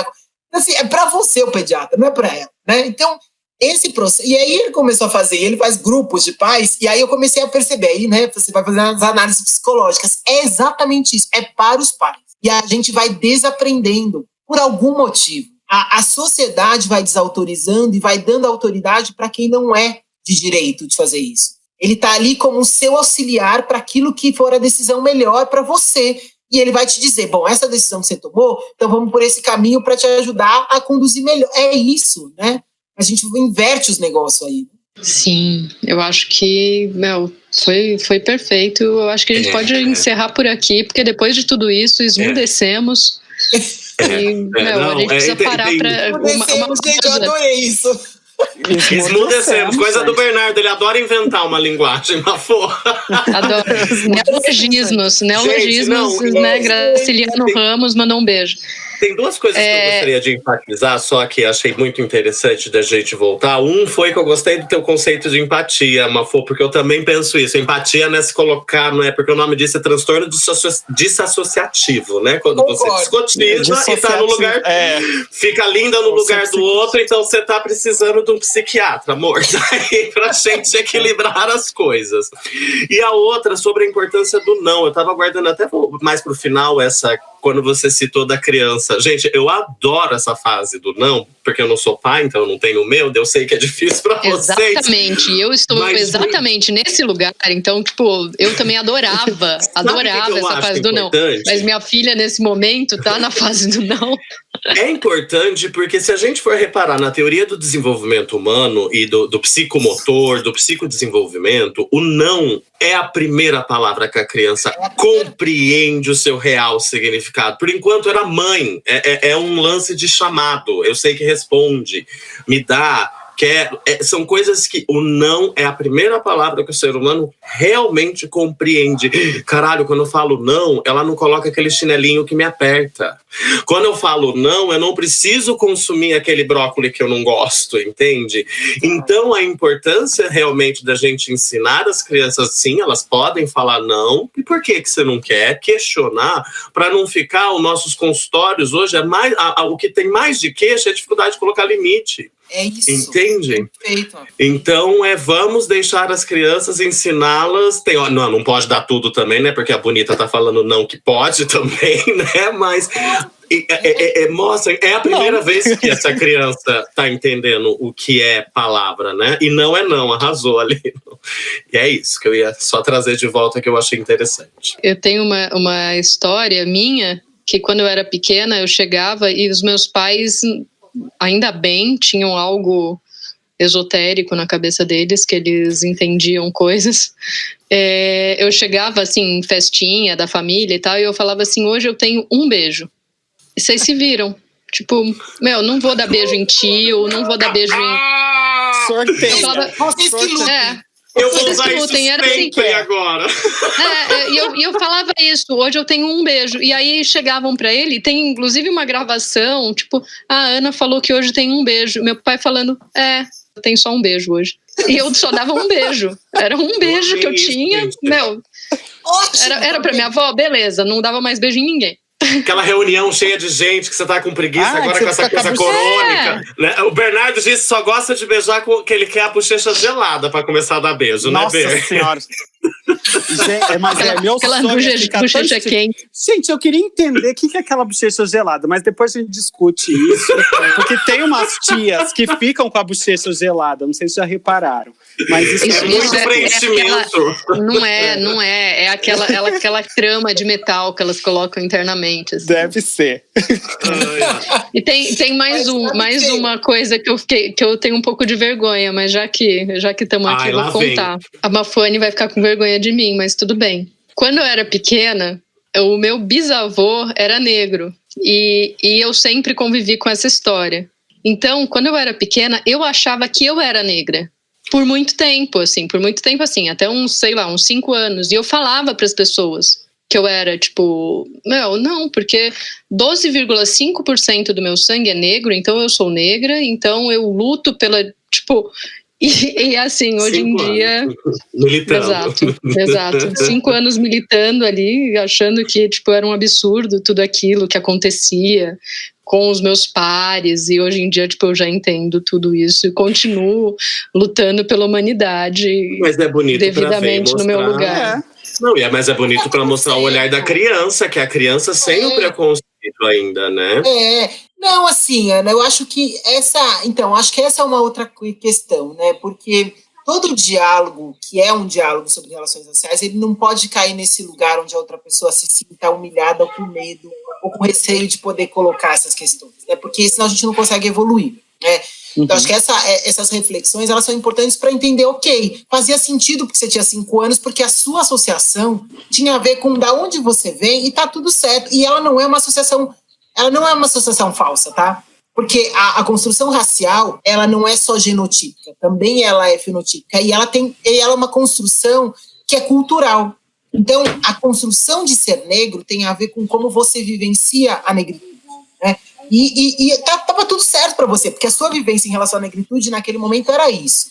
Isso não quer dizer que você precise ser negra, e aí é quando a gente evolui. Eu não preciso ter, pé na cozinha, que aí você começa a encontrar, um amigo negro, um vizinho negro. Aí, eu preciso encontrar uma negritude para mostrar que eu sou uma pessoa legal. Não, gente, tá tudo bem, entendeu? Não precisa isso, mas esse é um processo de aprendizado. Não foi, né? Mas era para contar essa coisa da criança mesmo. E tá tudo certo, assim, né? Que bom. Imagina, você fazia essa reflexão, né? E essa questão que você falou me lembrou outra coisa. Um beijo pronto, né? Que eu achei legal, que é o seguinte: como é que você ensina? Porque, assim, entre você, a criança dizer não e você colocar limites, tem um espectro de coisas que a gente precisa fazer. E eu lembro que a minha mãe falava o seguinte: você não quer comer ervilha, então você vai comer outro legume. Escolhe. Você não quer fazer basquete, então você vai fazer outro esporte. Então, assim, o não pode ser o não pelo não. Ok, o não é isso, então, assim, o que você vai fazer no lugar? No sentido de poder ajudar a criança a endereçar que o não é porque é sim para alguma coisa que você vai ter que fazer. Então, era isso, e eu acho que é um pouco isso, assim, não é o não simplesmente, é porque o não precisa ganhar um sentido, né? E aí, quando a gente fala que não é não, esse não é não que a gente fala, é o não de dizer, eu tenho limites, e o meu corpo é meu, e você não vai tocar. Então, é você aprender a falar essas coisas e verbalizar. Agora, quando a gente discute essa questão sobre o assédio sexual, por exemplo, dentro das empresas, o que é importante? Ao mesmo tempo, é importante você dizer para as mulheres, aprenda a nomear constrangimento. Porque a diferença entre um convite, um elogio ou um comentário e o assédio é o constrangimento. Se a mulher se sentiu constrangida, isso é um assédio. Então, ela precisa aprender a nomear o assédio. Então, ensinar que o que é constrangimento é importante. Por outro lado, é importante dizer para os homens qual é o limite. Se uma mulher disse que ela está constrangida, você chegou no limite dela, não ultrapasse. Por quê? Porque quando você vem na história do carnaval, mas o não é sim, o não é não. Não, gente, é o seguinte, as mulheres têm limites diferentes e coisas diferentes que elas aceitam. Se essa você investiu e não deu certo, vá para outra. Então, assim, segue a vida, meu querido. Não é não por quê? Porque qual é a sua dificuldade de aceitar o não? Porque aí o problema não é esse. O problema entra na disputa que é o seguinte, você não vai dizer não, né? E aí é outro problema. O problema não é a paquera, porque sempre chegava no carnaval, que agora com a lei, com a criminalização, né, você não consegue mais, porque agora é crime, né? Mas até a criminalização... Você imagina que até 2018 não tinha uma criminalização do assédio, da violência sexual nos transportes para as mulheres. 2018. É tão surreal o que a gente está vivendo, né? Então, assim, esse processo agora... Assim, mas não pode mais paquerar? Não, claro que pode. Só que paquera é correspondência, né? Se não tem correspondência, querido, parte para outra. Segue a vida. Uma vez, numa aula que eu dei na Unifesp, a Tereza até tava, que eu fiquei loucona. A gente tava falando de assédios e tal, e um dos professores da ginecologia lá da Unifesp falou que as mulheres estavam com baixa autoestima porque elas não ouviam mais fio-fio na rua. Ai, gente, deixa eu me retirar. Isso que eu faria. Eu gostaria de agradecer a participação de todas, todos e todos. Muito obrigado. Eu dancei macarenas emocionais nesse momento. Tipo, eu sambei lá. O tímpano chega a fazer assim, né? Exato. Exato. Doeu. Agora, é isso, né, gente? Temos que lidar com essas coisas. E aí, como é que a gente conversa com ele? Fala, então, camarada, vem cá. Vamos fazer uma conversa aqui, porque, assim, né? No caso, eu estava dando aula junto com a Marina, eu comecei a sambar loucamente, eu fiquei muito nervosa e aí ela deu uma segurada na onda, assim, e aí eu consegui baixar o tom e conversar com ele. Foi difícil. Mas é interessante para entender de onde vem, porque assim, agora é o seguinte também, né, Ana? Eu tinha um amigo que ele falava isso, falou assim, Mafane, se prepara, você vai falar de tema difícil, tem 2% de carne de pescoço. Esquece, porque esses aí não tem jeito. Mas é 2%. E geralmente é isso mesmo. Tem gente que não vale a pena. E aí essas pessoas, a gente fala assim, beleza, segue a vida e deixa essas pessoas, porque elas são... E elas realmente não são a grande maioria. A gente gasta muita energia com isso. E aí a gente tem que tomar cuidado. Hoje eu até coloquei o Lázaro fez uma postagem falando sobre, tipo, a gente passa por uma semana desastrosa, uma semana que a gente passou com todas essas questões negativas e fala assim, bom, mas como é que a gente supera tudo isso? A gente não pode cair nas cortinas de fumaça, a gente não pode gastar a nossa energia com o que não vale, porque a gente é muito mais importante para a luta que a gente quer fazer. Então, a gente precisa se preservar também. Tem brigas que realmente não vale a pena, porque elas são tão surreais e elas são tão fora, e de fato elas são. Só que a gente gasta muito tempo com isso, e aí o que acontece? A gente não tem energia depois quando a gente precisa. Porque a gente está tão desgastado, as pessoas estão com burnout, né? Sim. Então, a gente tem que se cuidar, no final das contas, e aí, né, pegando aí o gancho aí para o tema que eu diria que nesse trabalho, se essa não for a palavra do ano, eu espero que seja, porque o ano passado foi cancelamento, eu acho que 2020 veio com tudo para ensinar sobre cuidado e autocuidado. Quando a gente fala sobre objetificação, sobre como a gente tem falado sobre a questão da violência, a intensificação dessa violência, é fundamental que a gente cuide das outras pessoas, mas que também a gente se cuide. Todos nós somos profissionais da saúde e a gente está muito mais exposto a esses processos, né? O pessoal diz, enfim, não vou valorar aí, porque, de fato, a segurança também está sofrendo demais aí com todos esses processos, Sim. que foi as áreas que não pararam, né? As áreas que não pararam estão aí sofrendo. Então, a gente precisa cuidar muito da gente, porque a gente é muito importante para o processo que a gente vai viver daqui para frente. E o coletivo, né, Eu preciso dar tchau, gente, que eu tenho um congresso para falar agora. Ai, meu amor. Beijos. Muito obrigado. Beijos. Amei, Beijo. amei. Adorei também, Ber. Beijo. Vai lá. Beijinhos. Eu acho que a gente podia já ir finalizando também, porque assim, tem muita coisa pra gente parar pra pensar e, nossa senhora, e a gente precisa convidar a Mafone pra voltar. De novo, Mafone, principalmente eu achei bem interessante o tema, que, visto que parte dos nossos ouvintes pertence à saúde, né, a gente mira no leigo e quem é curioso das áreas de sexualidade, mas a gente mira muito nos profissionais que atendem. Então achei legal da gente, uma hora, vamos para a terceira temporada chamar a Mafone para falar do seu mestrado. Que é incrível esse tema. Porque nós todos trabalhamos no núcleo trans da Unifesp, lidamos com a população trans de atendimento. E uma das maiores demandagens de não tratamento das pessoas LGBTs não acompanharem os serviços é por causa da relação com os profissionais. Então, isso eu também achei importante. Gente, então é o seguinte, se a gente não é branca, branca e hétera, a gente não é bem atendida. Esse é o lance, né? Tipo, basicamente. Mas olha, adorei bastante também, gostei muito, muito, muito. Foi um aprendizado, eu também anotei várias coisas aqui, Tereza. E Mafô, você gostaria de deixar uma mensagem final, por favor, pra gente? Amarrando o que você quiser, aproveitando da tua biscoitada. Mafone aprendeu o que é biscoiteiro hoje. Pode falar o biscoito do @, do teu Insta, pode divulgar também, onde te encontrar, por favor. Bom, estou aí em todas as redes sociais, né? Então, meu nome é super fácil, então vocês conseguem me achar como Mafone ou como Mafone Odara no LinkedIn, no Facebook, no Instagram, no Twitter.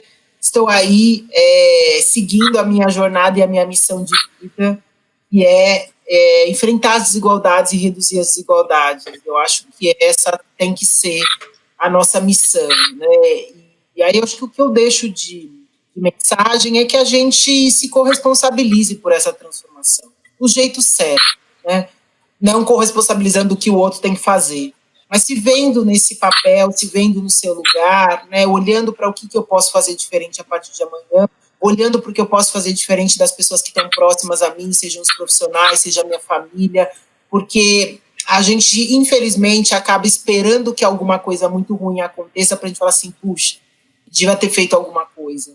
E eu acho que a gente pode tentar antecipar algumas coisas, né? Então, acho que fica esse recado. Eu acho que falar sobre mulheres negras quando você não é uma mulher negra te coloca num papel que é poder ajudar essa população, que é a maior parte da população brasileira, o maior grupo populacional é o grupo de mulheres negras e é o grupo mais fragilizado. Então, nosso papel é olhar para o lado e falar assim, puxa, o que eu posso fazer de diferente? Quem que eu posso ajudar? Onde eu posso facilitar esses processos para que essas pessoas possam ir mais longe. Quando a gente conseguir fazer isso, a gente vai evoluir como humanidade e vai realmente ter um projeto de nação. Na Avon, a gente agora está construindo o nosso plano 2020-2030. E aí, uma das coisas que a gente estava discutindo com o presidente foi exatamente isso, assim, o que a gente quer tirar 10 e o que a gente quer tirar 7? Porque, assim, a nota mínima em diversidade tem que ser 7. Mas, assim, o que é a nossa escolha? E aí, assim, nós somos uma empresa que tem 134 anos, né? Então, assim, a gente já vem falando sobre mulheres, antes de falar do Dia Internacional da Mulher, de existir o Dia Internacional da Mulher, a gente já falava sobre isso. Então, assim, isso a gente tem que tirar 10. Significa, não podemos ter demissões de mulheres que voltam da licença maternidade, não podemos ter desigualdade salarial em relação a mulheres negras, as mulheres em relação aos homens, não podemos ter mulheres que não são 50% nos cargos de decisão, enfim, não podemos, temos que tirar 10 isso aqui é 10. Agora é o seguinte, o que a gente vai mais trabalhar para tirar 7? As mulheres negras, porque é o seguinte, para tirar 7, a gente está muito longe. Mas assim, não é que a gente está longe, a gente está muito longe. Então assim, se o nosso trabalho é escolher o que a gente vai tirar 10 e o que a gente vai tirar 7, E as mulheres negras hoje têm que ser a prioridade das nossas ações, porque a gente está no menos 10. A gente está muito longe para poder não atrapalhar. Então, quando a gente vê o Atlas da Violência sendo noticiado essa semana, e as que mais morreram no ano passado, em 2018, foram mulheres negras, 70%, quando elas são 60% das mulheres que são as que mais sofrem violência sexual, as que mais têm chance, 70% das que mais têm chance de sofrer qualquer tipo de violência ao longo da sua vida, assim, não dá, assim, ganhar um terço do que... Não dá mais, gente. Não dá. Assim, isso não é porque é a gente, isso é porque, como sociedade, a gente não deveria aceitar um processo tão grande de desigualdade. Então, acho que o meu desejo fica aqui que a gente saia dessa conversa com uma corresponsabilidade de construir um melhor mundo para as mulheres negras. Porque quando ele for melhor para as mulheres negras, não se preocupe, ele vai ser melhor para todo mundo. Para todo mundo, né? Que se começa na base, chega nas... Não é? Não, arrasou. Lindo palavras aí, adorei. Bom, gente, é isso. Tivemos um episódio bafônico, como eu tinha falado no início, adoro prometer verdades. Garanti, né, gente? Pro crédito. Mas, enfim, foi muito prazeroso ouvi-la, Mafone, muito, não apenas pela tua experiência individual, mas por todo esse conhecimento amplo, inclusive pelo nosso lado acadêmico e clínico, principalmente, né? Porque são milhares de variáveis que todos nós trabalhamos muito no consultório, né?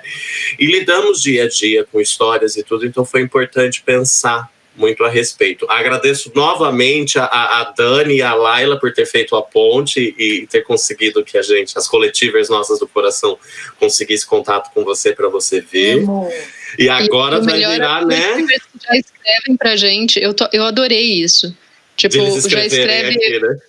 O nome do livro, o número da... Meu amor, que você não sabe, a Dani e a Laila são a organização em vida. Eu tenho até vergonha delas, de tão organizadas que elas são, né, Mafô? São secretárias e assistentes, assim, que você tá 3 dias na frente. A gente nem sabe o que tá acontecendo, elas já estão com a... Obrigado, gente. Já estão ali. Olha, e para eu finalizar, para passar para as amigas também, gente, é isso. Como a gente fala da importância da diversidade. Para mim, a palavra diversidade está totalmente associada com democracia. Se não tiver diversidade, não tem democracia. Semanticamente, não faz sentido essas duas palavras não estarem juntas. E eu concordo com o que a Mafô disse. Eu tive um professor de psicologia social muito bom durante a minha formação, e ele falava exatamente o exemplo da pirâmide, quem está embaixo, né? Quem se ferra mais? Exatamente, mulheres negras e mulheres transnegras. Então, olha a importância, se você quer uma sociedade melhor, vamos olhar para a demanda maior, e é isso. Tereza, Ana? Eu só queria agradecer tantas reflexões que você trouxe hoje aqui pra gente, e espero conseguir organizar melhor até meu pensamento, tá? Mas muito, muito obrigada por ter participado aqui com a gente. Sou fã já. Eu também. Eu também quero agradecer muito, assim, nossa, eu tô emocionada aqui.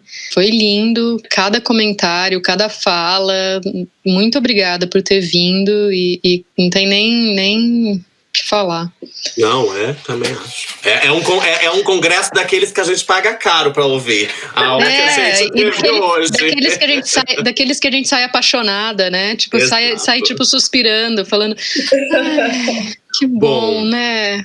Enfim. Arrasou. Obrigada. Bom, gente, então, e um beijo pra Marina. Eu queria mandar um beijo pra Marina. Má, você fez falta aqui hoje. Espero que na próxima esteja, mas está nos nossos corações também. E um beijo pro meu marido também, que tá num momento difícil da vida dele. E o Bernardo saiu, o desnaturado. Eu quero mandar um beijo pra Marta, mãe dele, que comentou e tá assistindo, viu? Beijo, Marta. Ótimo. Eu não avisei ela sempre minha mãe, nem vou falar, porque ela ficasse toda chateada. Mas depois, Mafô, essa live a gente volta com ela no YouTube quando é lançado o episódio, tá? Excelente. Bom, pessoal, finalizamos mais um episódio do Coletivo C, deixando então as nossas redes. É o Bernardo que faz isso sempre, então eu me atrapalho. Bom, nós estamos Coletivo C no Instagram. No Instagram. Lá no Insta, no YouTube é Coletivo C. E no Facebook é Podcast Coletivo Ser, porque algum coletivo Não, ser. @coletivoser.podcast. Ah, tá. No Face, @coletivoser.podcast, Insta, @coletivoser e YouTube Coletivo Ser, tá? Exato. O @ da Mafô, a Laila passou, @Mafoane, tá? Adicionem lá, tem muito material, muita coisa legal que ela divulga, também fala a respeito. E é isso, estamos nas principais plataformas, inclusive do Google, que não queria a gente no ano passado, mas a gente afrontou. Mas a gente já é. Spotify, Applecast, Google, Deezer, Speaker e também no YouTube. Nossa, amiga, você decorou mesmo, hein? Não decorei nada, tá passando aqui, ó. Aproveita e fala olha, eu me senti um péssimo psicólogo agora, falando, gente, a minha memória não tá assim. E é isso, pessoal. Agradecemos a vocês, os ouvintes, nossos coletivers, e estamos juntos. Qualquer coisa, mandem dúvidas, pode encher nossos Instagrams nas DMs, fiquem à vontade, inclusive para propor temas, como esse foi um tema proposto por coletivers. Tá certo? Um beijão, pessoal. Gente. Um beijo. Tchau, tchau. Tchau.